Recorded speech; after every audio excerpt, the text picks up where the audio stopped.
Hello everyone, I am Pushpar Pandit and I welcome you all to my YouTube channel Being Bookish। यार इस video में हम लोग देखने वाले हैं फिजिक्स का स्पेसिमेन क्वेश्चन पेपर जिसमें हम लोग बात करेंगे इसका सॉल्यूशन पार्ट। ओके, और एक चीज़ मैं आपको बता दूं कि इससे पहले मैंने computer application as well as chemistry का भी स्पेसिमेन क्वेश्चन पेपर का जो सॉल्यूशन पार्ट है ऑलरेडी डिस्कस किया हुआ है। Okay, so the link will be provided in the description box. चलिए स्टार्ट करते हैं।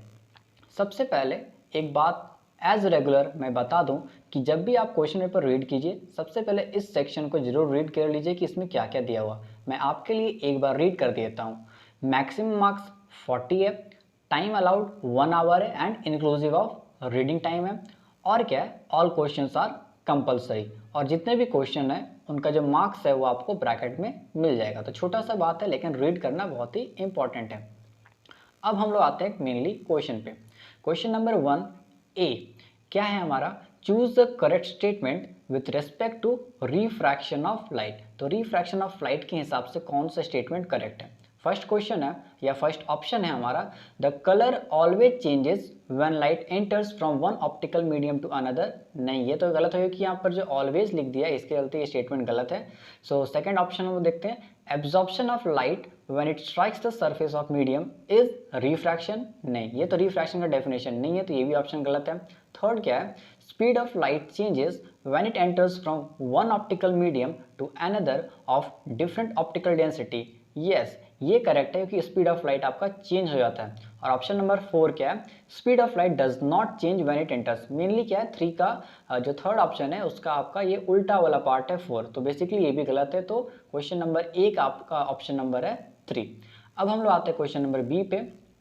When a light ray enters from a denser medium to a rarer medium, okay तो हमारे पास ये कंडीशन दिया हुआ, तब क्या होगा, the light ray bends towards the normal, angle of incidence is less than angle of refraction, speed of light decreases, speed of light remains unchanged. तो यार लास्ट के दो ऑप्शन तो गलत है। फर्स्ट टू देख लेते हैं, the light ray bends towards the normal, तो यार ये भी गलत है क्योंकि जब डेंसर से रेयर जाते हैं तो लाइट रे जो होता है अवे फ्रॉम नॉर्मल जाता है। तो बेसिकली आपका option number 2 is the correct answer. Okay, question number C पे आते हैं। तो यहाँ पर हमें एक डायग्राम दिख रहा है जहाँ पर ए हमारा एक इंसिडेंट रे दिख रहा है जो वाटर से एयर की तरफ जा रहा है, तो इधर आपको थोड़ा रिफ्लेक्शन है, और सी की तरफ रिफ्रैक्शन है, मतलब ये लाइट है ऐसे जानी चाहिए थे बट क्या हुआ, इधर थोड़ा सा रिफ्रैक्ट हो गया।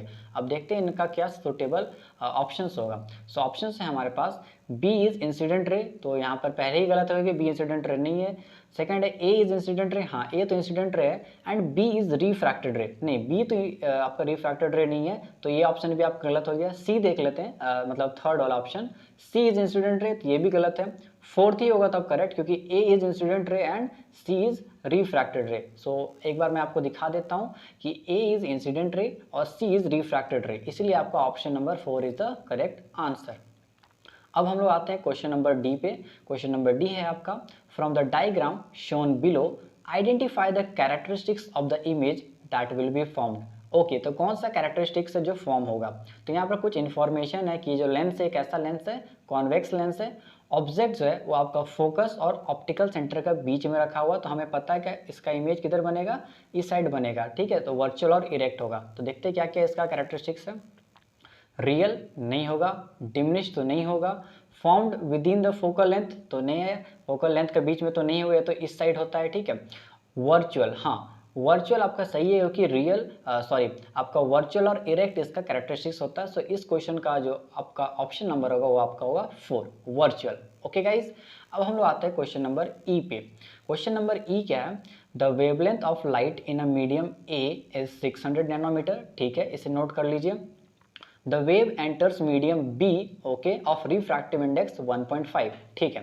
Steps to find the wavelength of light in medium B are given below। So हमें बेसिकली पहले हम लोग यहाँ देख लेते हैं कि हमें फाइंड क्या करना है कि जो आपका मीडियम बी है उसमें वेवलेंथ क्या होगा। सो बहुत इजी है, हमारे पास एक फॉर्मूला था कि अगर हमें कोई दूसरा मीडियम आपको वेवलेंथ निकालना तो वेवलेंथ डैश उससे डिनोट करते हैं।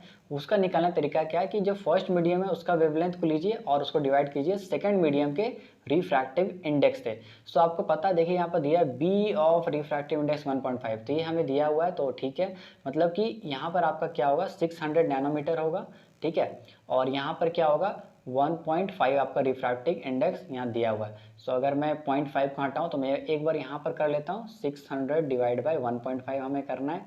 सो अगर आपका ये पॉइंट हटेगा तो यहाँ पर 10 आएगा, ठीक है। सो 15 फोरजा होगा, सो 400 दैट इज 400 आपका नैनोमीटर वेवलेंथ आने वाला है। सो आपको समझ में आ गया। सो यार आपका ऑप्शंस देख लेते हैं।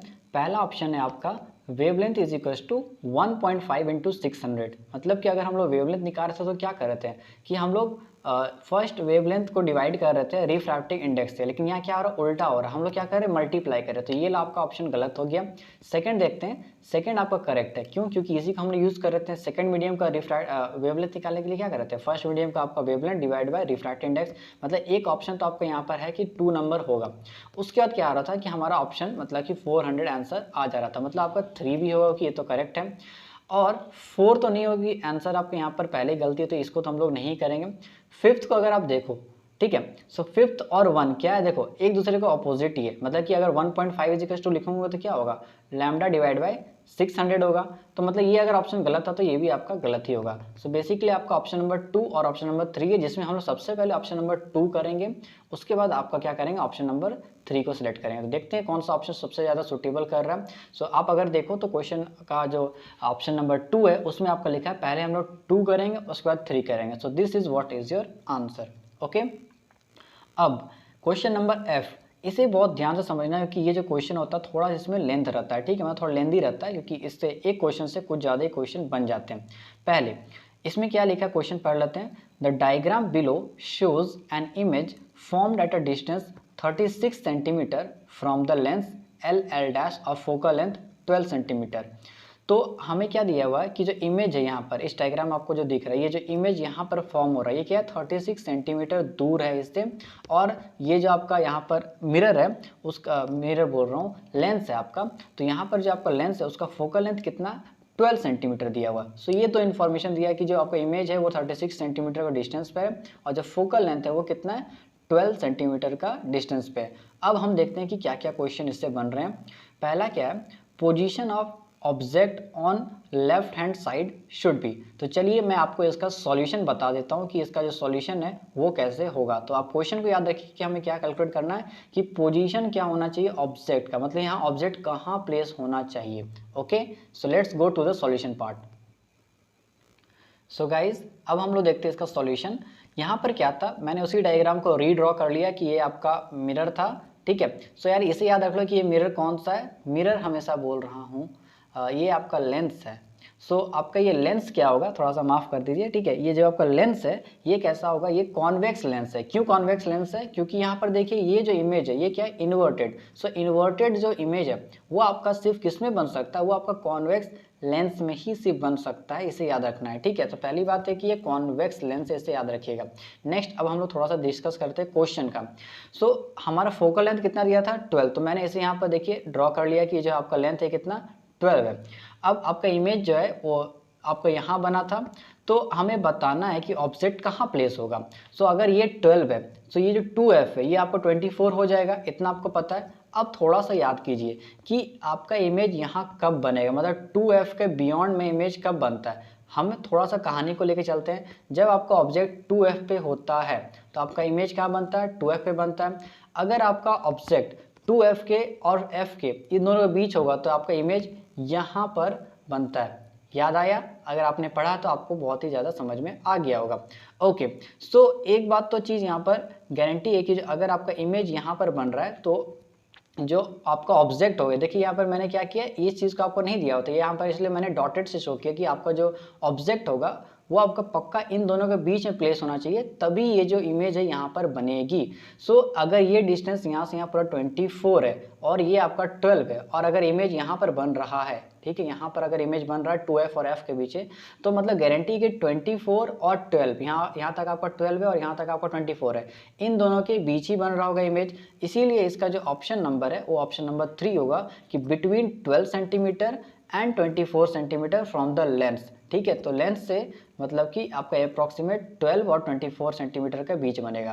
ओके गाइज, सो यहीं पर आपका देखिए जो ऑप्शन नंबर 3 है, between 12 centimetre to 24 centimetre from the lens, और ये आपका करेक्ट आंसर होगा। अब हम लोग देख लेते हैं कि इसका पावर, तो पावर कैलकुलेट करने बोल रहा है, तो चलते फिर से सॉल्यूशन पार्ट में। सो पावर का फॉर्मूला क्या होता है, पावर होता है 1 बाय फोकल लेंथ, हमें पता है फोकल लेंथ कितना दिया है 12 सेंटीमीटर। सबसे पहले याद रखना कि कभी सेंटीमीटर में मत रखना, इससे पहले मीटर में चेंज कर लेना। सो ये कितना आएगा 0.12 मीटर। अब पावर निकाल देते हैं, power is equals to 1 divide by focal length, तो अगर इसे रखोगे थोड़ा सा कैलकुलेट करोगे तो आपका आंसर क्या आएगा, यहाँ पर मैंने यहाँ पर सोल्यूशन कर दिया है। सो इसका आंसर क्या आ रहा है प्लस 8.33, और डी क्या यहाँ पर इसका यूनिट है पावर का, डायोप्टियर। ओके, सो प्लस 8.33 आ रहा है। अब देखते हैं कि कौन सा इसका ऑप्शन करेक्ट था। सो गाइज आप यहाँ देख सकते हैं कि बहुत सारे ऑप्शन हैं। सो ऑप्शन नंबर 3 जो है इसे ही हमने लाया था प्लस 8.33 डी, और ये आपका हो गया करेक्ट आंसर। अब हम लोग चलते हैं क्वेश्चन नंबर 3 पे। क्वेश्चन नंबर 3 आपका यहाँ पर है कि the object distance with sign convention, मतलब आपको ऑब्जेक्ट का डिस्टेंस निकालना है। जो आपका यहाँ पर क्वेश्चन है कि आपका ऑब्जेक्ट यहाँ पर ऐसे प्लेस है, तो हम समझ गए, लेकिन ऑब्जेक्ट जो कितने डिस्टेंस पर है वो हमें कैलकुलेट करना है। तो चलिए सिंपल से इसका सॉल्यूशन देख लेते हैं। हमारे पास एक सिंपल फॉर्मूला था कि 1 by f is equals to 1 by v minus 1 by u. हमारे पास फोकल लेंथ कितना था 12, तो मैंने यहाँ पर इसका वैल्यू रख दिया। v मतलब इमेज डिस्टेंस, वो हमें शुरू में दिया था 36, तो मैंने उसे भी यहाँ रख लिया। और ऑब्जेक्ट का डिस्टेंस निकालना है u, तो वो तो हमें नहीं पता, उसे हम लोग कैलकुलेट कर लेते हैं। 1/36 को हम लोग इस साइड लाएंगे। 1/12 माइनस 1/36, एलसीएम आएगा 36। 12 3 जा एंड 36 1 जा, तो 3 - 1 हो जाएगा।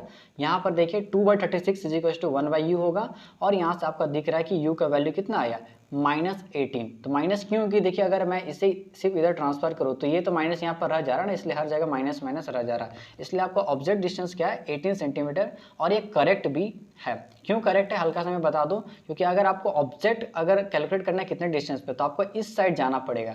इंसिडेंट रे तो आपका इस साइड है, और आपको जाना पड़ रहा है डिस्टेंस देखने के लिए इधर, मतलब ऑपोजिट हो गया, इसलिए आपका निगेटिव आंसर आना ही चाहिए। मतलब हम लोग का जो साइन है वो एटलीस्ट सही है, और जो आपका आंसर है वो भी आपका सही है।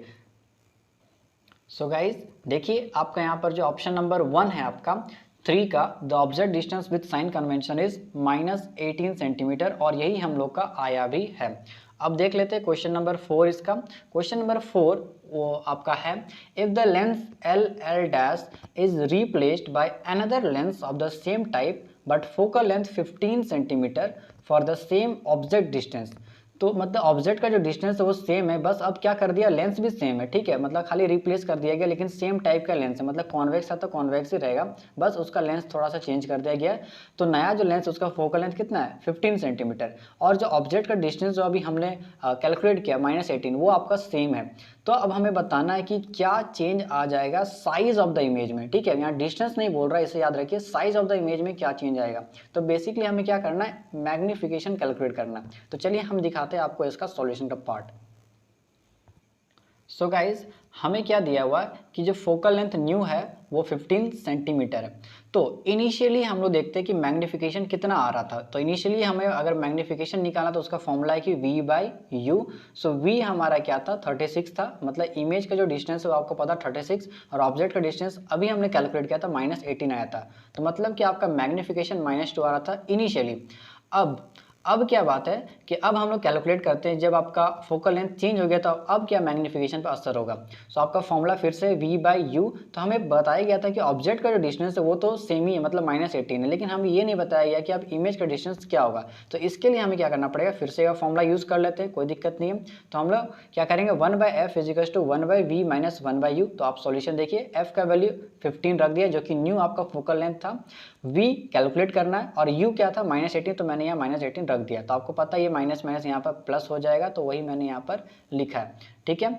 अब हम लोग आते हैं यहाँ पर, तो 1/18 आपका इस साइड चल जाएगा। तो मैंने एक एक स्टेप लिख दिया ताकि अगर किसी को बहुत ज़्यादा दिक्कत हो तो ताकि वो भी समझ पाए, वो स्टूडेंट भी समझ पाए। सो अब क्या करेंगे हम लोग, आपका 15 और 18 का क्या करेंगे, यहाँ पर एलसीएम लेंगे, तो 15 और 18 का 90 आएगा, तो ये 6 बार होगा, ये आपका 5 बार होगा। सो मतलब बेसिकली क्या होगा 6 - 5 1/90 इज इक्वल टू 1/v, और यहाँ से हमारा v का वैल्यू कितना आ जा रहा है तो 90 आ जा रहा है। तो अब हम लोग कैलकुलेट करते हैं कि जो न्यू मैग्नीफिकेशन वो कितना आ रहा है। सो 90 डिवाइड -5 -18 करेंगे तो हमारा क्या आएगा -5 आएगा मैग्नीफिकेशन। तो इसीलिए मैंने यहाँ पर क्या लिख दिया, ये नाउ, मतलब अभी का जो आपका मैग्नीफिकेशन ये आया, प्रीवियसली मैग्नीफिकेशन कितना आ रहा था, तो -2 आ रहा था। तो ऑब्वियसली यार हमारा जो ऑप्शन 2 है वो मैं आपको दिखाऊंगा। सो इमेज का साइज बेसिकली क्या हुआ है, इंक्रीज हो गया, क्योंकि पहले मैग्नीफिकेशन -2 था, अब क्या हो गया -5, तो इमेज का साइज क्या हो गया, इंक्रीज हो गया। सो देखते हैं कौन सा ऑप्शन था।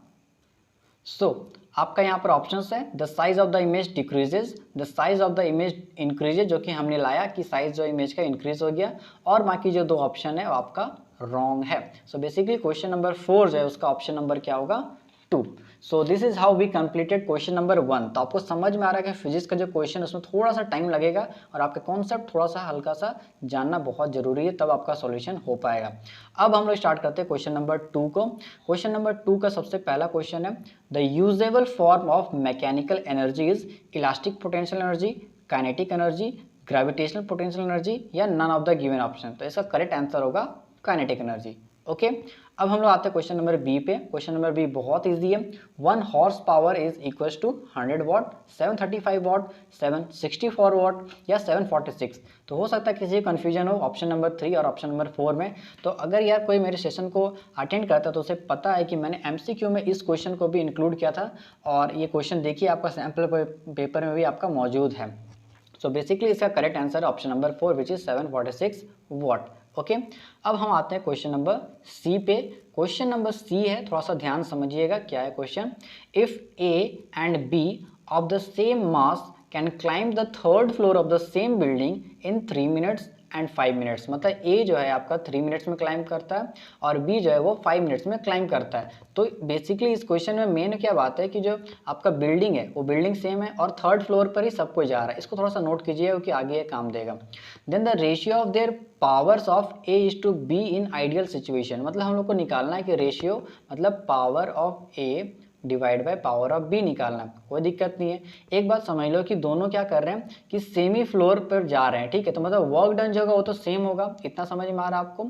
जो वर्क डन है वो आपका सेम है, तो power of A divide by power of B. मैं सिर्फ ए और बी लिख रहा हूँ, अच्छा ठीक है, पी भी लिख देता हूँ। Power of A divide by power of B क्या होता है, पावर का formula work done divide by time, ठीक है। और इसका भी होगा work done divide by time, क्योंकि जो वर्क डन है वो तो सेम है तो ये कैंसिल आउट हो जाएगा। सो इसका टाइम को मैं T1 मानता हूँ, इसका T2 को। तो बेसिकली क्या होगा, अब ये T2 ऊपर चला जाएगा और ये जो T1 है आपका नीचे आ जाएगा। सो T2 क्या है हमारा 5 मिनट्स है, थोड़ा सा यहाँ हल्का सा देखो थोड़ा घिचपिच हो गया है बट फिर भी 5 मिनट्स है, और T1 क्या है 3 मिनट्स। तो यहाँ पर बेसिकली क्या आएगा, ऊपर आपका 5 आएगा और नीचे में 3 आ जाएगा। सो आपका ऑप्शन नंबर क्या होगा 4 which is 5:3 and this is what is your correct answer। Okay, अब हम लोग आते हैं क्वेश्चन नंबर डी पर। क्वेश्चन नंबर डी है, if the centre of gravity of a metre scale of mass 80 gram lies at the 45 centimetre mark, then which one of the following diagrams will show the balanced position, मतलब किस position में वो balanced रहेगा वो आपको बताना है। सो इस डायग्राम को मैं हल्का सा खाली दिखा देता हूँ कि इसमें मेन आपको क्या नोट करना है कि ये पूरा एक फुल मीटर स्कूल है, मतलब मीटर स्केल है, स्कूल नहीं है, स्केल है, ठीक है। सो 0 से लेके 100 तक जा रहा है, ठीक है। सो आपका यहाँ पर क्या वेट होना चाहिए कि मीटर जो रूल है आपको बैलेंस हो जाए, मेनली आपको वही निकालना है, क्योंकि आपका ये तो गारंटी कि फलक्रम यहीं पर दिया है 60 सेंटीमीटर का मार्क। तो फलक्रम का यूज़ क्या है कि यही वो पॉइंट है जहाँ से हमें परपेंडिकुलर डिस्टेंस को कैलकुलेट करना पड़ता है, ठीक है। और इसमें इंपॉर्टेंट बात क्या था कि जो मास ऑफ मीटर स्केल है वो कितना है 80 ग्राम है और वो 45 सेंटीमीटर मार्क है। तो चलिए इसका हम लोग सॉल्यूशन पार्ट देख लेते हैं। सो गाइस अब हम लोग देखते हैं तो सॉल्यूशन पार्ट। सो यही आपका मीटर रूल दिया गया था कि यहाँ 0 मार्क है, यहाँ 100 सेंटीमीटर का मार्क है, यहाँ क्या वेट होना चाहिए कि मीटर रूल बैलेंस हो जाए। फलक्रम आपका 60 सेंटीमीटर का मार्क पे दिया हुआ था और 45 सेंटीमीटर के मार्क पे ये जो मीटर रूल है इसका वेट दिया था। इसका वेट कितना गया था, तो 80 ग्राम फोर्स दिया गया था, तो मैंने यहाँ से ऐसे रिप्रेजेंट कर दिया। तो यहाँ पर आपका क्या वेट होना चाहिए, तो आपको बोला है कैसे वो बैलेंस होगा। तो हमें पता है कि अगर बैलेंस करना था according to principle of moments in equilibrium या in the balanced position, total clockwise moment is equal to total anti clockwise moment ये होता है। टोटल क्लॉकवाइज मोमेंट फॉर्मूला तो सेम रहेगा मोमेंट का, फोर्स इंटू परपेंडिकुलर डिस्टेंस और force into perpendicular distance. अब आप यहाँ से आराम से देख सकते हैं कि ये जो आपका डायरेक्शन ये क्लॉकवाइज हो रहा है और ये जो आपका डायरेक्शन ये एंटी क्लॉकवाइज हो रहा है। सो बेसिकली अब इसका क्या सॉल्यूशन बनेगा, फोर्स 1 जो है वो आपको नहीं पता कि जो क्लॉकवाइज मोमेंट है इसका जो फोर्स का वैल्यू वो नहीं पता, तो F1 मैंने रख दिया। हाँ, लेकिन परपेंडिकुलर डिस्टेंस पता है। कैसे पता है, देखिए ये आपका 100 पर है और यहाँ 60 से 100 के बीच में कितना डिस्टेंस होगा, 40 होगा, इसलिए यहाँ पर ये 40 है। और दूसरा क्या, यहाँ पर 80 ग्राम फोर्स, यहाँ तो आपको दिख ही रहा है, ये ला जो फोर्स है एंटी क्लॉकवाइज मूवमेंट का वो 80 है, और जो डिस्टेंस होगा वो 15 होगा। कैसे, एक बार मैं फिर से दिखा देता हूँ, ये 45 है, ये 60 है, तो इन दोनों के बीच का डिस्टेंस कितना हुआ, 15 हुआ। अब खाली हम लोग सॉल्यूशन पार्ट देख लेते हैं। सो F1 का वैल्यू क्या होगा, 80 इंटू 15 डिवाइड 40। सो आपका फोर्स 1 का वैल्यू कितना आ गया, 30 ग्राम फोर्स। सो गाइज यहाँ पर आप देख सकते हो क्लियरली कि इसका ऑप्शन नंबर 3 जो कि यहाँ पर 30 ग्राम फोर्स लिखा हुआ है, ये आपका करेक्ट आंसर होगा। ओके, सो आई होप कि आपको ये सेशन अच्छा लग रहा होगा। सो अगर ये सेशन आपको अच्छा लग रहा है so kindly like the video, और जितने भी मेरे न्यू व्यूअर्स है kindly subscribe my YouTube channel, क्योंकि आपको इस चैनल पर हर सब्जेक्ट्स जो आपका मैथ्स, फिजिक्स, केमिस्ट्री और कंप्यूटर, इन चारों सब्जेक्ट्स का आपको बहुत ही अच्छे MCQ मैं करा रहा हूँ। और जब तक आपका यार फुल मार्क्स जब तक नहीं आ जाएगा, जब तक मुझे लगेगा नहीं, तब तक मैं आपको ये अच्छे सेशंस आपको प्रोवाइड करते रहूँगा। ओके गाइज, अब आते हैं हम लोग क्वेश्चन नंबर सी पर। क्वेश्चन नंबर सी है हमारा, a body has kinetic energy 250 joule if the mass of body is 5 kg, then choose its velocity and momentum. तो ये बहुत ही इजी क्वेश्चन है, देख लेते हैं इसका सॉल्यूशन पार्ट। बट आपको खाली याद रखना काइनेटिक एनर्जी कितना है, 250 जूल है, और मास कितना है, 5 kg है। आपको निकालना क्या क्या है, तो वेलोसिटी और मोमेंटम निकालना है। हमें दिया हुआ था काइनेटिक एनर्जी 250 जूल, मास है 5 kg, वेलोसिटी मोमेंटम निकालना है। सबसे पहले निकालते हैं हम लोग काइनेटिक एनर्जी से, हम लोग वेलोसिटी का वैल्यू निकाल लेंगे। काइनेटिक एनर्जी का फॉर्मूला होता है K = ½ mv²। Kinetic energy 250 joule है, हाफ मास आपका 5 है, तो यहाँ से आपको पता है कि 5 और 250 कट जाएगा 50 बार में, ये 2 उधर जाएगा तो ये क्या होगा, 100 होगा। तो यहाँ से आप क्लियरली देख सकते हैं कि वेलोसिटी का वैल्यू कितना आया, 10 मीटर पर सेकेंड। तो इसे नोट कीजिएगा, वेलोसिटी का वैल्यू कितना है, 10 मीटर पर सेकेंड। वैसे अब हम लोग मोमेंटम देख लेते हैं। सो मोमेंटम का हमारे पास फॉर्मूला क्या है, P = √2m के, स्क्वायरिंग बोथ साइड्स करेंगे तो हमारा क्या आएगा, P² = 2 × m × k। मास हमारे पास 5 है, काइनेटिक एनर्जी हमारे पास 250 है। सो देखिए यहाँ पर बहुत ही मैंने इजी सॉल्यूशन में आपको दिखा दिया कि 2500 यहाँ पर आएगा, कि 2 × 5 होगा 10 होगा, 10 × 250 2500 होगा। अब P हमें निकालना है कि P² तो निकालना नहीं है, तो इसे रूट में डाल देंगे 2500 को। सो अब 2500 को हम लोग क्या लिख सकते हैं, 25 × 100 लिख सकते हैं। सो 25 से आपका बाहर आएगा 5 और 10 100 से आएगा आपका 10। सो 5 × 10 मतलब 50 kg/m/s। सो आपका वेलोसिटी आया था 10 और आपका मोमेंटम का वैल्यू आ गया 50। तो देखते हैं कौन सा ऑप्शन आपका मैच कर रहा है। सो गाइज इसमें आप क्लियरली देख सकते हो कि वैसा कुछ आपको ऑप्शन नहीं दिया हुआ यहाँ पर, मतलब कि खाली है कि कौन कौन सा ऑप्शन आपका करेक्ट है। सो आपको पता है कि आपका वेलोसिटी जो आया था उसका आंसर आया था 10 मीटर पर सेकेंड, जो कि यहाँ पर है, और जो आपका मोमेंटम का वैल्यू वो आया था 50 kg/m/s। एक बार मैं आंसर चेक कर लूँ, 2 और 5, हाँ। सो 2 आपका आया था 50 kg/m/s, और आपका वेलोसिटी आया था 10 मीटर पर सेकेंड। सो यहाँ पर ऐसा कुछ नहीं है, यहाँ पर एक्चुअली आपका ऑप्शन बनना चाहिए कि ए में आपका है कि ऑप्शन 2 और ऑप्शन 5 ऐसा करेक्ट है, बी में या फिर ऐसा, मतलब ऐसा ऑप्शन बनना चाहिए। बट मेरे ख्याल से सैम्पल पेपर है तो बस आपको एक आइडिया दिया जा रहा है कि ऐसा भी क्वेश्चन आएगा। Okay, so I hope you are clear on that. अब आते हैं हम लोग क्वेश्चन नंबर F, और एक फिर से मैं आपको रिमाइंड कर देता हूँ कि क्वेश्चन नंबर F जब आता है तो थोड़ा सा याद रखना, ये थोड़ा सा आपका कंसेप्चुअल होता है। देखते हैं क्वेश्चन में क्या बोल रहा है। A girl at rest at gate of her society which is 3.2 metre above the road. So ये आपका रोड है, इसे 3.2 मीटर अबव में ये गर्ल है, और यहाँ पर क्या है, ये यहाँ पर रेस्ट का पोजिशन में है, ठीक है। और क्या दिया हुआ है, comes down the slope AB। तो स्लोप AB आपका ये, ठीक है, यहाँ साइकिल से स्लोप AB में नीचे आती है, और यहाँ पर G में आपका वैल्यू दिया 10 Nm/kg। तो यहाँ बेसिक सिर्फ एक ही आपको इन्फॉर्मेशन दिया है कि ये गर्ल है, ये रेस्ट पे, और यहाँ पर ये डिस्टेंस कितना 3.2 मीटर। अब देखते हैं इसमें क्या क्या क्वेश्चन पूछ रहा है। फर्स्ट क्या है, the mechanical energy possessed by the girl at B। तो मैकेनिकल एनर्जी क्या होता है, एक होता है आपका पोटेंशियल और एक होता है काइनेटिक। चूंकि ये क्या है कि ये हाइट पे है, तो कभी भी कोई बॉडी हाइट पे रहता है तो आपको क्या पता है कि ग्रेविटेशनल पोटेंशियल एनर्जी आता है। आप इसे ऐसे भी समझ सकते हैं कि against the force of gravity ये ऊपर में है, ठीक है। तो इसलिए ग्रेविटेशनल पोटेंशियल एनर्जी इसलिए भी क्योंकि वो रेस्ट पर है, या आप मान सकते हैं हाइट पर है, ठीक है। अब आते हैं हम लोग क्वेश्चन नंबर 2 पे। क्वेश्चन नंबर 2 हमसे डिमांड कर रहा है the velocity with which girl reaches point A, मतलब किस वेलोसिटी के साथ ये जो गर्ल है ये आपका पॉइंट ए में पहुंचेगी। अभी जैसे कि ये यहाँ पर है तो रेस्ट पर है, जब ये इस पॉइंट पर आएगी तो पक्का कुछ वेलोसिटी के साथ यहाँ पहुंचेगी, तो वो वेलोसिटी क्या है वो हमें निकालना है। सो गाइज आपको सिर्फ एक पॉइंट याद रखना है कि यहाँ पर जो बॉडी का या इस गर्ल का पोटेंशियल एनर्जी है वो इस पॉइंट के काइनेटिक एनर्जी के बराबर होगा, ठीक है। So potential energy at point B is equal to kinetic energy at point A. अब देखते हैं इसका सॉल्यूशन वाला part. So potential energy at A is equal to kinetic energy as B, ये हमने लिख दिया और आपको समझा भी दिया था। अब क्या है कि पोटेंशियल एनर्जी का हमारे पास फॉर्मूला mgh और काइनेटिक एनर्जी का हाफ mv², यहाँ पर m से m कैंसिल हो जाएगा। सो यहाँ बेसिक सा कैलकुलेशन है, जब आप इसे करेंगे तो आपका v का वैल्यू क्या आएगा 8 मीटर पर सेकंड। आप पॉज करके देख भी सकते हैं, बहुत ही ईजी से मैंने इसे कैलकुलेट कर दिया। तो बेसिकली यहाँ पर वेलोसिटी कितना आ जा रहा है 8 मीटर पर सेकेंड। अब देखते हैं कौन सा ऑप्शन मैच कर रहा है। सो गाइज आप यहाँ क्लियरली देख सकते हैं कि ऑप्शन नंबर जो 3 है आपको वेलोसिटी निकालने बोला था पॉइंट ए का, सो आपका 8 मीटर पर सेकेंड आपका वेलोसिटी होगा। अब आते हैं हम लोग क्वेश्चन नंबर 3 पे। क्वेश्चन नंबर 3 है, if the mass of girl is 40 kg then the kinetic energy of the girl at A is, मतलब कि 40 kg अगर आप मास दे दिया गया है तो अब इसका काइनेटिक एनर्जी पॉइंट ए पे कितना होगा। सो गाइज अभी हमें पता है कि मास कितना 40 kg और हमें निकालना काइनेटिक एनर्जी, ठीक है। सो हमें पता फॉर्मूला होता है हाफ mv², मास पता और वेलोसिटी हमने जस्ट अभी कैलकुलेट किया था 8 आया था, तो वेलोसिटी का स्क्वायर कितना होगा 64, और बाकी तो जस्ट एक कैलकुलेशन है, 2 से 40 20 बार में कट जाएगा, तो 64 × 20 करेंगे तो हमारा 1280 जूल, मतलब 1280 जूल आएगा। सो देखते हैं कौन सा ऑप्शन मैच कर रहा है। सो गाइज आप यहाँ देख सकते हैं कि सबसे पहला जो ऑप्शन है 1280 जूल, यही है आपका करेक्ट आंसर।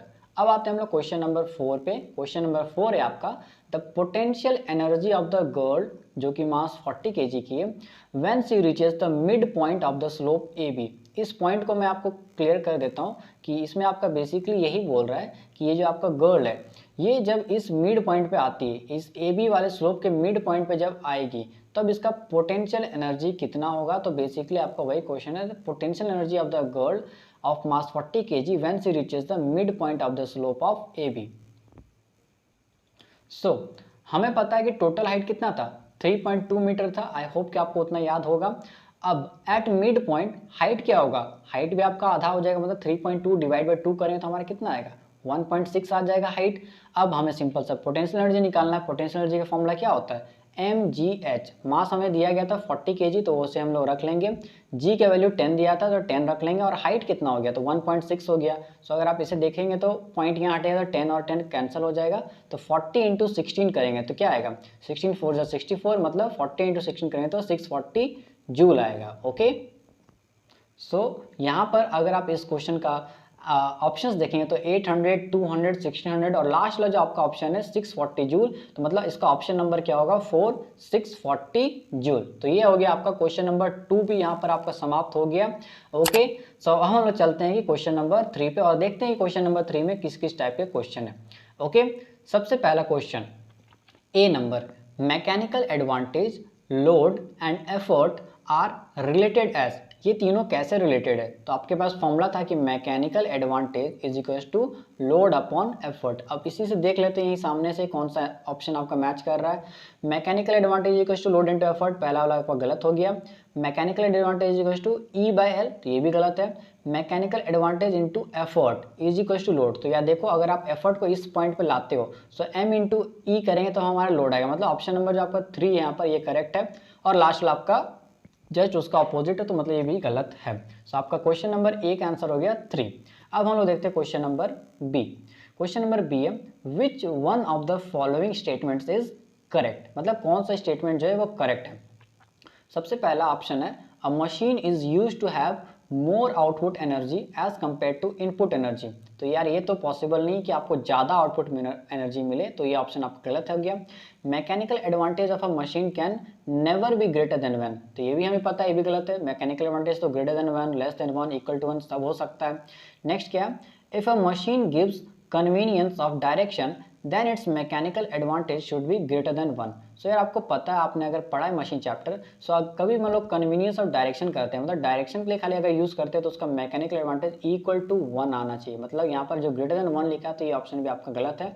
सो बेसिकली आपका ऑप्शन नंबर 4 क्या है, for a given design of a machine even if the mechanical advantage increases velocity ratio remains the same. हाँ, ये बात तो बहुत ही सही है कि ऑप्शन नंबर आपका 4 सही है। ओके, अब आते हैं हम लोग क्वेश्चन नंबर सी के ऊपर।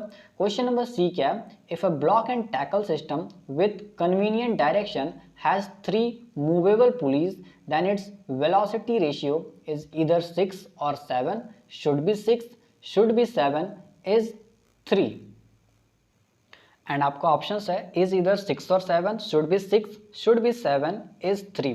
सो बेसिकली क्या है कि यहाँ पर आपको सिर्फ दिया हुआ कि 3 मूवेबल पुली है और आपको निकालना है वेलोसिटी रेशियो। सो यहाँ पर बेसिक सी बात है कि वेलोसिटी रेशियो होता है वो किसके इक्वल होता है, वो नंबर ऑफ पुलिस के ऊपर डिपेंड करता है, ना कि आपका कितना मूवेबल है। मतलब मूवेबल को खाली हम लोग देख के नहीं बता सकते भाई कि कितना वेलोसिटी रेशियो, कि वेलोसिटी रेशियो तो टोटल की इक्वल होता है कि कितना मूवेबल है और कितना फिक्स्ड है। सो ये क्वेश्चन जो है मैंने जब पढ़ा था, इसका क्वेश्चन का थोड़ा मतलब ही मुझे गलती लगा कि हमें इसमें बता ही नहीं सकते हैं कि कितना होगा, सिर्फ मूवेबल को देख के हम लोग नहीं बता सकते हैं कि कितना वेलोसिटी। टोटल अगर हमें पता है तो वो हम लोग भले ही बता सकते हैं कि उसका वेलोसिटी रेशियो उतना होगा। सो इस क्वेश्चन को मैं लीव करता हूँ कि इसका ऑप्शन कोई भी मैच नहीं करेगा अकॉर्डिंग टू मी। ओके, सो यहीं पर एक बार बता देता हूँ कि अगर किसी को आंसर पता है तो हाँ वो मुझे बता सकता है कमेंट सेक्शन में कि भैया इसका आंसर ये। ओके गाइज, अब आते हैं हम लोग क्वेश्चन नंबर डी पे। Work done by a body moving on a circular track is 0 at every instant. तो एक अगर सर्कुलर ट्रैक ले लिया जाए, ठीक है, सर्कल जैसा बन गया, सो बोल रहा है कि कोई भी इंस्टेंट पे आपका वर्क डन जो होता है वो 0 क्यों होता है, बिकॉज इसका ऑप्शन है डिस्प्लेसमेंट इज 0। तो क्योंकि यहाँ पर बोल रहा है एट एनी इंस्टेंट, मतलब इस इंस्टेंट हो सकता है मैं यहाँ से यहीं पहुँचा हूँ, तो यहाँ पर भी अगर मैं बोलूँ कि इस इंस्टेंट पे कितना वर्क है तो 0, तो मतलब डिस्प्लेसमेंट 0, मतलब आप एक पूरा कंप्लीट कर लिए, तो वो तो अभी हम लोग केस नहीं ले रहे, तो ये ऑप्शन गलत हो गया।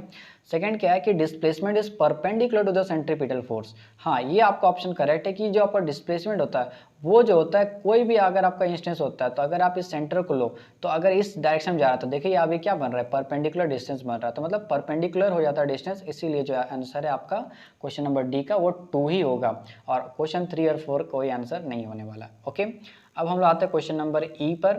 क्वेश्चन नंबर ई है आपका, identify the conditions required to hear a clear and distinct echo by humans in air। मतलब कौन सा कंडीशन है जिससे हम लोग क्लियर और डिस्टिंक्ट इको को सुन सकते हैं। पहला ऑप्शन है refracting surface should be rough, नहीं ये तो गलत है। The size of the refracting surface should be smaller, smaller तो नहीं होना चाहिए, ठीक है, तो ये गलती हो गया।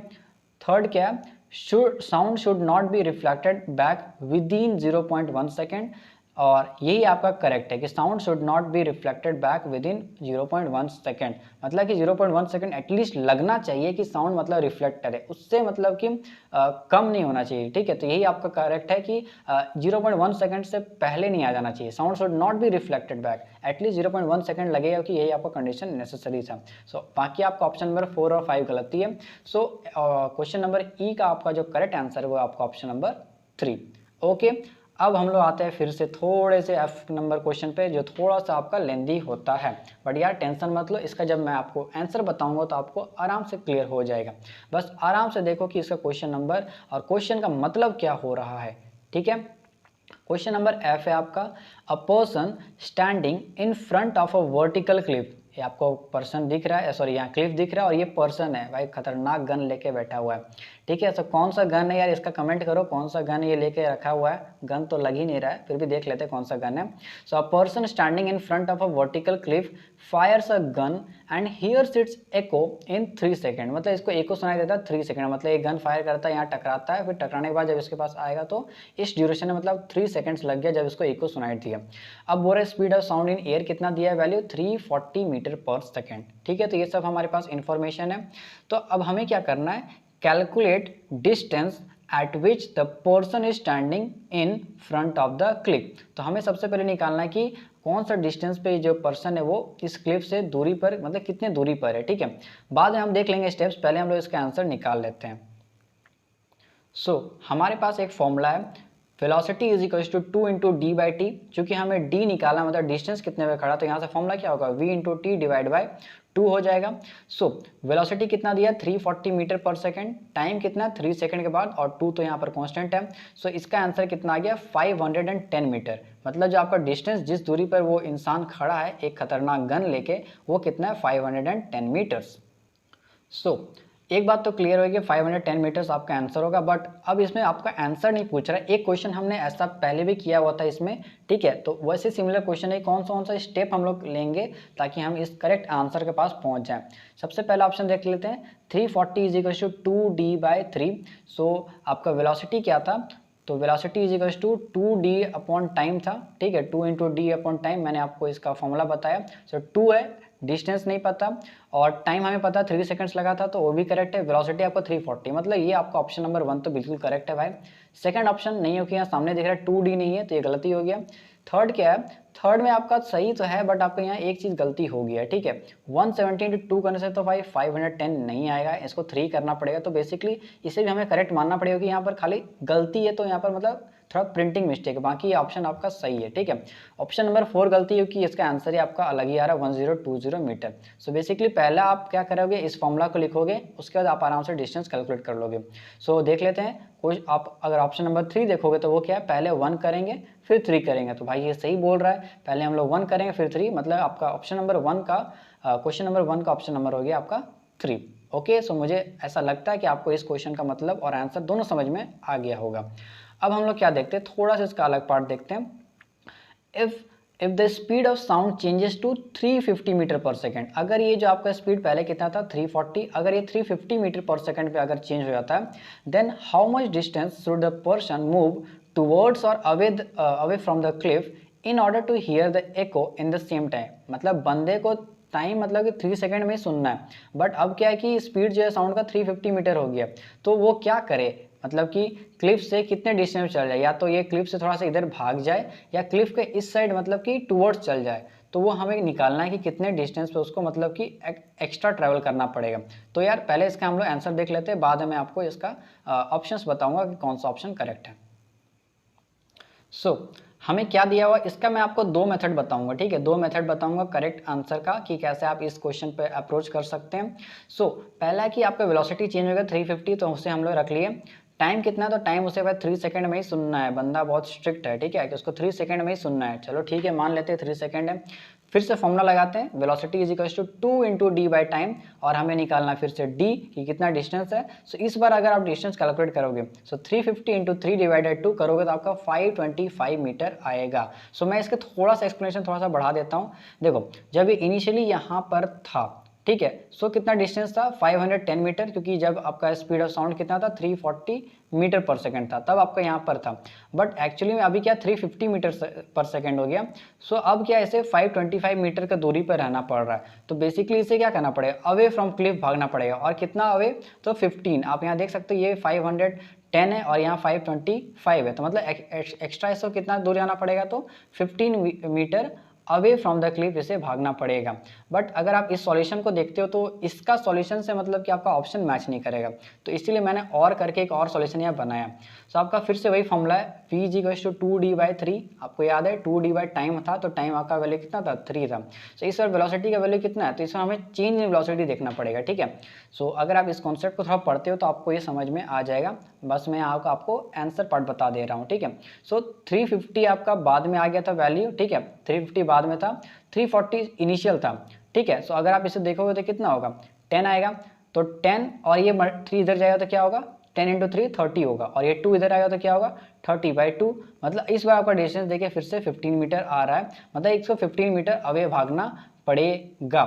सो इसी सॉल्यूशन का आप थोड़ा सा याद रखिए, क्योंकि इसी से आपका मैच करेगा ऑप्शन। ओके, सो देखते हैं कौन सा आपका करेक्ट सीक्वेंस ऑफ स्टेप्स होगा। पहला तो भाई पहले गलती लग रहा है कि यहाँ ऐड कर दिया है, तो पहला आपका गलत है। दूसरा को देखो तो हमने भी ऐसे ही किया था कि वेलोसिटी क्या था, एक जो अभी का था और एक शुरू का था। सो 350 minus 340 is equal to 2d/3, तो ये आपका ऑप्शन करेक्ट है। थर्ड क्या आपका ऑप्शन, तो ये आपका गलत है, क्योंकि देखिए आंसर ही आपका गलती आ रहा है 517.5 5 मीटर आ रहा है, जो कि गलत है। फोर्थ ऑप्शन करेक्ट है, क्योंकि देखिए आपका यहाँ डिस्टेंस कितना 15 मीटर था, तो ये करेक्ट है। और फिफ्थ आपका गलत है, 7.5 तो नहीं आ रहा था। तो बेसिकली पहले हम लोग क्या करेंगे, इस फॉर्मूला को लिखेंगे। इस फॉर्मूला को लिखने के बाद हम लोग डी को कैलकुलेट कर लेंगे। तो ये आपका करेक्ट सीक्वेंस है, पहले 2 करेंगे फिर 4 करेंगे। अब देखते हैं कौन सा ऑप्शन इससे मैच कर रहा है। सो अगर आप देखोगे तो ऑप्शन नंबर जो आपका 4 है वो बोल रहा है कि पहले 2 करो उसके बाद 4 करो। तो बेसिकली यही आपका करेक्ट आंसर होगा। ओके, सो यार टेंशन मत लो, थोड़ा सा अगर बड़ा हो रहा है वीडियो तो इसे टेंशन मत लो, लेकिन आपको मेरे ख्याल से आपको प्रॉपर आंसर मिल रहा होगा। और अब यार एंड ही है हम लोग का, क्वेश्चन नंबर 4 है, इसमें कुछ क्वेश्चंस होंगे, उसको सॉल्व करने के बाद ये पेपर एंड हो जाएगा। ओके, अब हम लोग देख लेते हैं क्वेश्चन नंबर 4। क्वेश्चन नंबर 4 है पहला, assuming all lenses shown below are of the same material state, which lens has the maximum power? किस लेंस का मैक्सिमम पावर होता है? तो बहुत इजी है, जिसका सबसे थिक दिखेगा वो सबसे ज़्यादा पावर रखेगा। थिन थिन थिन सबसे थिकेस्ट है, मतलब Q आपका आंसर होगा और ऑप्शन नंबर आपका है 3। ओके, अब हम लोग आते हैं क्वेश्चन नंबर बी पे। क्वेश्चन नंबर बी बहुत इजी है। इन इलेक्ट्रिक सेल, मतलब एक बैटरी में, वाइल इन यूज, कौन सा एनर्जी किस एनर्जी में चेंज होता है? हमें पता है कि जो बैटरी होता है उसमें केमिकल एनर्जी होता है, और ये केमिकल एनर्जी क्या करता है, हमें इलेक्ट्रिकल एनर्जी में कन्वर्ट होकर हमें जो भी चीज़ें नीडेड वो काम कर देता है। सो इसका ऑप्शन नंबर क्या हो जाएगा 2, कि chemical energy changes into electrical energy. अब हम लोग आते हैं क्वेश्चन नंबर 3 और या बोलो सी पर। तो क्वेश्चन नंबर सी है, तो आपका एक थोड़ा सा डायग्राम है, थोड़ा सा डायग्राम आप देख लो कि इस टाइप का डायग्राम है। तो आपको पेंडुलम वगैरह यहाँ दिख रहा होगा। तो देखते हैं यहाँ पर क्या क्या इन्फॉर्मेशन है।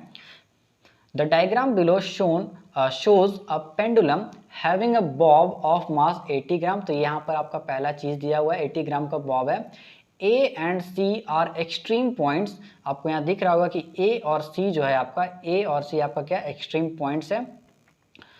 And B is the mean position. तो B आपका दिख रहा है कि B क्या है यहाँ पर आपका मीन पोजिशन B है। ओके, अब देखते हैं आगे क्या है। The bob has velocity 5 metre पर second at position B. Means position B पे जो बॉब का वेलोसिटी होता है वो कितना होता है, 5 मीटर पर सेकेंड होता है। Assuming that there is no loss of energy, select the correct statements from the given options. और यहाँ पर जी का आपको वैल्यू कितना दिया, 10 न्यूटन पर केजी। तो इसका यूज हम लोग बाद में करेंगे। ओके, अब हम लोग देखते हैं कौन कौन सा क्वेश्चन है।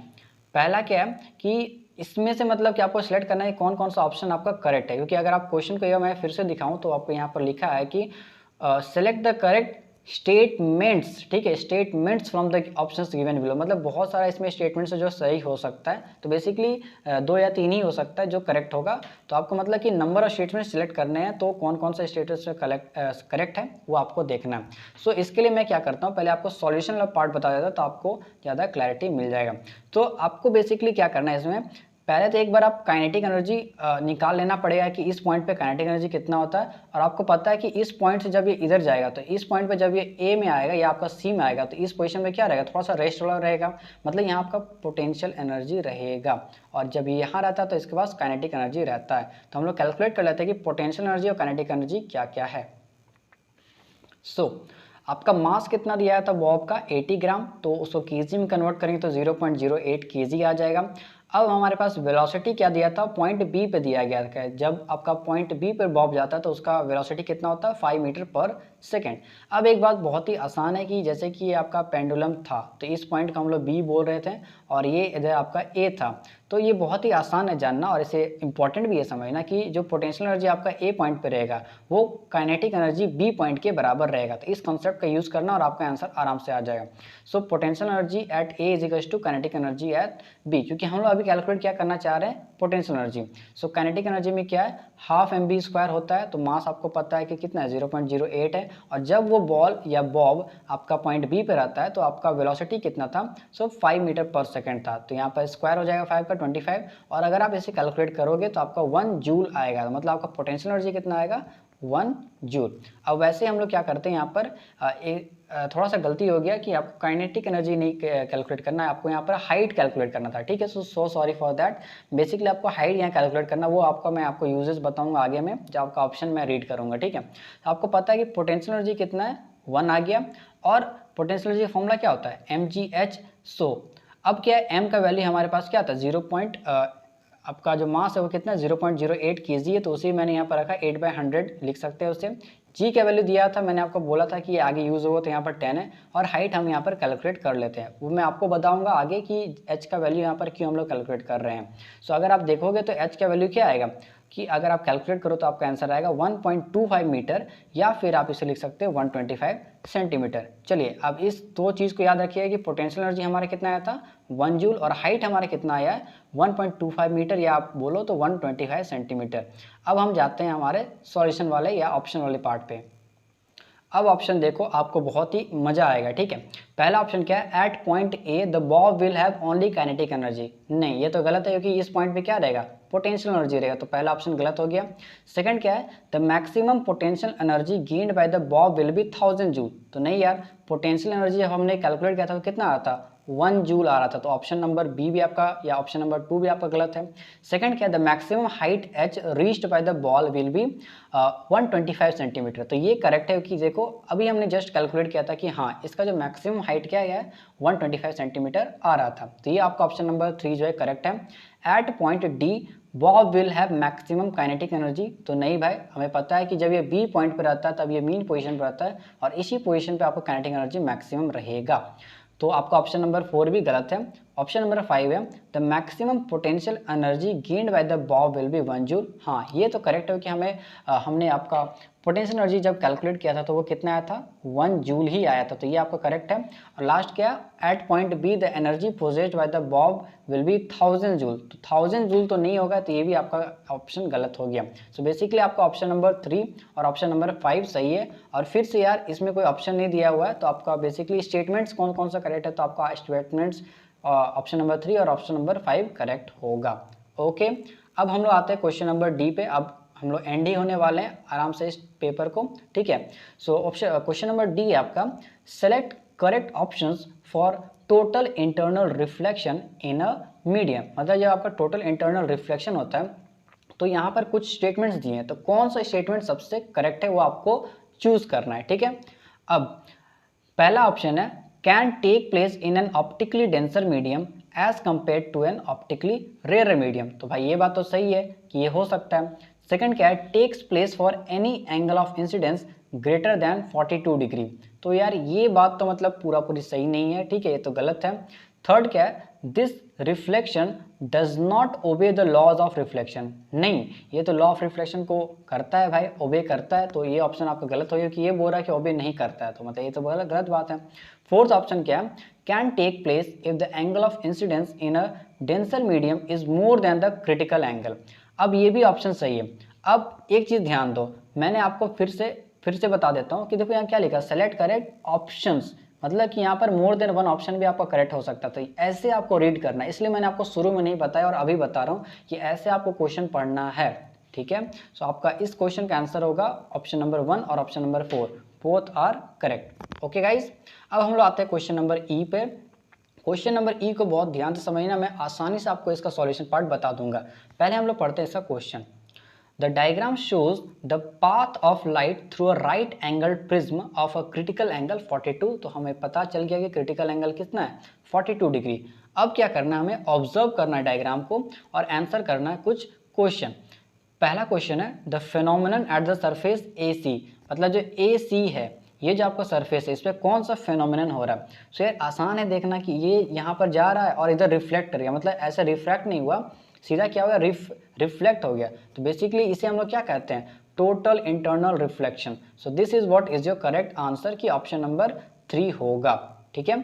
क्वेश्चन नंबर 2 पे आते हैं, और क्वेश्चन नंबर 3 पे मैं आपको दिखा देता हूँ अभी कि आपको क्वेश्चन नंबर 2 क्या कैलकुलेट करना है। तो angle of incidence at the surface AC, जो अभी मैंने सरफेस AC को मार्क किया था, ये आपका सरफेस AC था, तो ये सरफेस पर एंगल ऑफ इंसिडेंस कितना आ रहा था जब ये इसे टकरा रहा था, ठीक है। और क्या, angle of incidence at the surface AB। तो मैं आपको एक बार फिर से दिखा देता हूँ कि आपका ये जो आपका यहाँ पर AC है, तो इस AC सरफेस पे जब ये लाइट का रे आया तो कितना एंगल ऑफ इंसिडेंस बनाया, और यही जब लाइट रे आपका इधर जा रहा है सरफेस AB पर, तो यहाँ पर कितना एंगल ऑफ इंसिडेंस है वो आपको कैलकुलेट करना है। तो चलिए हम लोग देखते हैं इसका सॉल्यूशन वाला पार्ट। चलो, सबसे पहला जो क्वेश्चन था उसमें हमें कैलकुलेट करना था कि AC जो सरफेस पे इस पे अगर ये रे आ रहा है तो कितना एंगल बना रहा है। तो अगर आप फिर से एक बार डायग्राम को आराम से देखोगे तो आपको दिखेगा कि ये जो एंगल आपका 30 डिग्री दिया हुआ था और यहाँ पर आपका 90 डिग्री बना हुआ था और यहाँ पर जो ये 90 डिग्री है ये भी आपका बना हुआ था। तो इन सब चीज़ को हम लोग यूज़ करके निकालेंगे कि एंगल ऑफ इंसिडेंस कितना होगा। सो ये 30 है और ये 90, टोटल कितना 120। तो ये जो एंगल है पक्का 60 डिग्री होना चाहिए। आई होप कि आप इतना समझ सकते हो। अब आराम से समझो, ये अगर 90 है तो ये भी आपका 90 होगी, वर्टिकली ऑपोजिट एंगल 90 है। तो अब आप इस ट्राइंगल को आराम से देखो, मैं थोड़ा सा इसे डार्क कर देता हूँ कि ये जो एंगल आप इसे देखो, ये 90 ये 60 है, तो ये एंगल कितना होना चाहिए 60 + 90 150 हो गया। तो ये जो एंगल है कितना हो गया 30 डिग्री। अब देखो ये जब रे यहाँ पर जा रहा है तो इसे टकरा रहा है, तो इस सरफेस का परपेंडिकुलर कौन सा बनेगा, ये ला परपेंडिकुलर बनेगा। समझ में आ रहा है कि इस सरफेस पे आपका ये इस लाइन के लिए ये परपेंडिकुलर बना। अब ये जब परपेंडिकुलर बना तो यहाँ से लेके यहाँ पर कितना होगा 90 डिग्री होगा। अगर मुझे पता है कि ये अगर 30 डिग्री है, ठीक है, जो अभी हमने कैलकुलेट किया, तो ये एंगल कितना होगा ऑब्वियसली 60 डिग्री होगा। ये जो एंगल है ये कितना होगा 60 डिग्री। और यही आपका आंसर है। क्यों? क्योंकि एंगल ऑफ इंसिडेंस क्या होता है, एंगल बिटवीन आपका नॉर्मल और इंसिडेंट रे। तो इंसिडेंट रे और नॉर्मल के बीच का जो एंगल होता है उसे हमें क्या कहते हैं, इंसिडेंट एंगल। तो इस जो आपका पहला क्वेश्चन था कि AC, जब AC वाला जो सरफेस है इस पे जो एंगल ऑफ इंसिडेंस कितना होगा, तो उसका आंसर क्या होगा 60। बस इसे याद रखिएगा, ठीक है। ऑप्शंस आप देख लेंगे तो आपको समझ में आ जाएगा। सेकंड क्या था कि जब आपका सरफेस AB पे है, ठीक है, सरफेस AB पर जब ये आपका रे जा रहा है तब कितना एंगल बना रहा है, तो ये थोड़ा सा आपको ध्यान देना पड़ेगा कि थोड़ा सा इसमें टाइम लगने वाला समझने में, लेकिन यार मैं पूरा कोशिश करूँगा आपको समझा दूँ, ठीक है। सो इस चीज़ को देखो, इसमें आपको पता है 30 है, 90 है, 60 है, और इधर देख लो क्या क्या सॉल्यूशन हमने कर लिया कि ये 30 और ये 60 है, इतना हम लोग समझ गए थे। अब इसका पूरा पार्ट मैं बना दे रहा हूँ। तो एक बात तो क्लियर है कि ये जो लाइट यहाँ पर आ रहा है उसका एंगल कितना होना चाहिए, तो ये अभी हमें नहीं पता, ना ये पता है, ठीक है। और इसके अलावा जो है वो सब हमें पता है। सो अब आगे देखते हैं ये सब हम लोग कैसे कैलकुलेट कर रहे हैं। तो जब ये लाइट रे यहाँ पहुँचा, वही कहानी से स्टार्ट करते हैं। तो ये आपका हो गया नॉर्मल। तो आपको पता है कि ये 30 था तो ये 60 हो गया था, जो कि हमारा एंगल ऑफ इंसिडेंस है। और यही लाइट आपको इधर रिफ्लेक्ट किया है, ठीक है। यही आपका जो रे है, ये जो रे है ये इस तरफ क्या हुआ है, रिफ्लेक्ट हुआ है। आपको पता है कि जितना एंगल ऑफ इंसिडेंस होता है उतना एंगल ऑफ रिफ्लेक्शन होता है, इसीलिए ये जो एंगल है कितना हो गया 60 डिग्री होगा। ये जो एंगल आपको दिख रहा है 60 डिग्री, आपको समझ में आया किस लिए हुआ, क्योंकि एंगल ऑफ इंसिडेंस और एंगल ऑफ रिफ्लेक्शन क्या होता है 60 डिग्री, मतलब सेम टू सेम होता है, इसलिए ये भी 60 डिग्री हो गया। अब ये जो आपके यहाँ पर रे था वो आपका एंगल कितना था यहाँ पर 90, तो ये भी आपका यहाँ पर 90 हो जाएगा।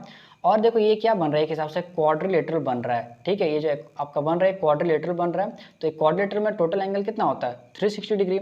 अगर ये 90 है, ये 90 है, और इस पूरा का देखो तो कितना है 120 है, तो ये कितना होगा, तो आराम से कैलकुलेट कर सकते हैं कि 90 + 90 180 हो गया होगा, और ये टोटल कितना है 120। तो इसे 360 से माइनस करो तो कितना आएगा, तो ये 300 हो जाएगा, और 360 - 300 करेंगे तो कितना आ गया 60 डिग्री। तो अभी आपका ये आंसर नहीं हो कि इस सरफेस पे देखो जब ये लाइट रे यहाँ पर आ रहा है तो इस सरफेस का परपेंडिकुलर कैसा बनेगा, ऐसा बनेगा। सो एंगल मतलब हमें ये निकालना है कि एंगल बिटवीन ये जो आपका इंसिडेंट रे और ये जो आपका नॉर्मल बन रहा है। तो आसान है, ये आपका 90 डिग्री हो जाएगा अगर ये आपका नॉर्मल है, समझ में आ रहा है। सो अगर ये आपका 60 डिग्री है तो बचा हुआ कितना होगा 30 degree. So obviously this is 30 degree जो मैंने आपको यहाँ पर लिखा है। सो यार मुझे लगता है कि आपको समझ में आ रहा होगा सॉल्यूशन कि मैंने आपको कैसे समझाया, ठीक है। सो हमारा जो angle of incidence at the surface AC आया था वो कितना आया था 60 डिग्री। आई होप कि यू रिमेंबर दैट 60 डिग्री इसका आंसर हो गया। और थर्ड जो था the angle of incidence at the surface AB, तो वो आपको कितना आया था 30 डिग्री आया था। तो यहाँ पर ये दो ऑप्शन आपका मैच हो गया। ओके, अब हम लोग देखते हैं क्वेश्चन नंबर 4, जो यार इस वीडियो का और इस पूरा पेपर का लास्ट क्वेश्चन है। देखते हैं कि ये क्वेश्चन कैसा है। Which of the following statement is wrong, मतलब कि अब हमें देखना कौन सा स्टेटमेंट इसमें से रॉन्ग है। पढ़ते हैं स्टेटमेंट्स यार, क्या दिक्कत है। पहला आपका speed of light ray PQ is equals to the speed of light ray ST। तो PQ और ST इसे हमें देखना है कि दोनों का स्पीड में क्या है, PQ और ST, PQ और ST, ठीक है। हम आगे देखो PQ क्या है, यहाँ पर है PQ दिखा, और ST क्या है यहाँ पर, तो ST भी एयर में है, PQ भी ST में है, ठीक है। सॉरी PQ भी आपका एयर वाला मीडियम पे है और ST भी आपका एयर वाला मीडियम पे, दोनों का स्पीड क्या होगा सेम होगा। तो ऑप्शन आपका क्या था, speed of light ray PQ is equal to speed of light ray ST। ये तो सही है, लेकिन आपको देखना है कौन सा रॉन्ग है। तो पहला तो सही हो गया। दूसरा क्या है, speed of light ray QR is equal to the speed of light ray RS। तो QR और RS देख लेते हैं हम लोग। तो कहाँ गया भाई, यहाँ पर है। सो क्यू आर और आर एस, तो अगर आप देखो तो क्यू आर क्या है, इस आपका ग्लास के अंदर में, कि क्यू आर यहाँ पर है और आर एस भी इसी ग्लास के अंदर है। तो दोनों का, चूँकि दोनों एक ही ग्लास में है और एक ही मीडियम में, दोनों का स्पीड भी सेम होगा, मतलब आपका ऑप्शन नंबर 2 भी क्या है, करेक्ट है। तो ये भी रॉन्ग नहीं है। ऑप्शन नंबर 3 है स्पीड ऑफ लाइट रे P Q is greater than speed of light रे आर एस। तो याद रखना पी क्यू जो है वो ग्रेटर देन होना चाहिए आर एस, पी क्यू और आर एस। तो चलो हम लोग देखते हैं पी क्यू और आर एस। पी क्यू आपका यहाँ पर है, ठीक है, और आर एस आपका अंदर में। तो बोल रहा था पी क्यू में जो स्पीड है वो आर एस से ग्रेटर देन होना चाहिए। तो यार करेक्ट है, ये एयर में तो इसका स्पीड ज़्यादा रहेगा और ये ग्लास में है तो इसका स्पीड कम रहेगा। तो ए ग्रेटर देन की जी होगा, तो ये आपका करेक्ट है। तो बेसिकली आपका ऑप्शन नंबर 4 ही गलत होना चाहिए। स्पीड ऑफ लाइट रे Q R Q is greater than speed of light रे एस टी। तो एस टी देखो यहाँ पर है, मतलब ये एयर में था, और ये R Q, so speed of R Q is greater. तो ये तो स्टेटमेंट गलत है। तो बेसिकली क्वेश्चन नंबर 4 का आपका ऑप्शन नंबर होगा 4। सो फ्रेंड्स, इस क्वेश्चन के साथ ही हमने पूरा पेपर का जो आंसर है वो हमने डिस्कस कर लिया।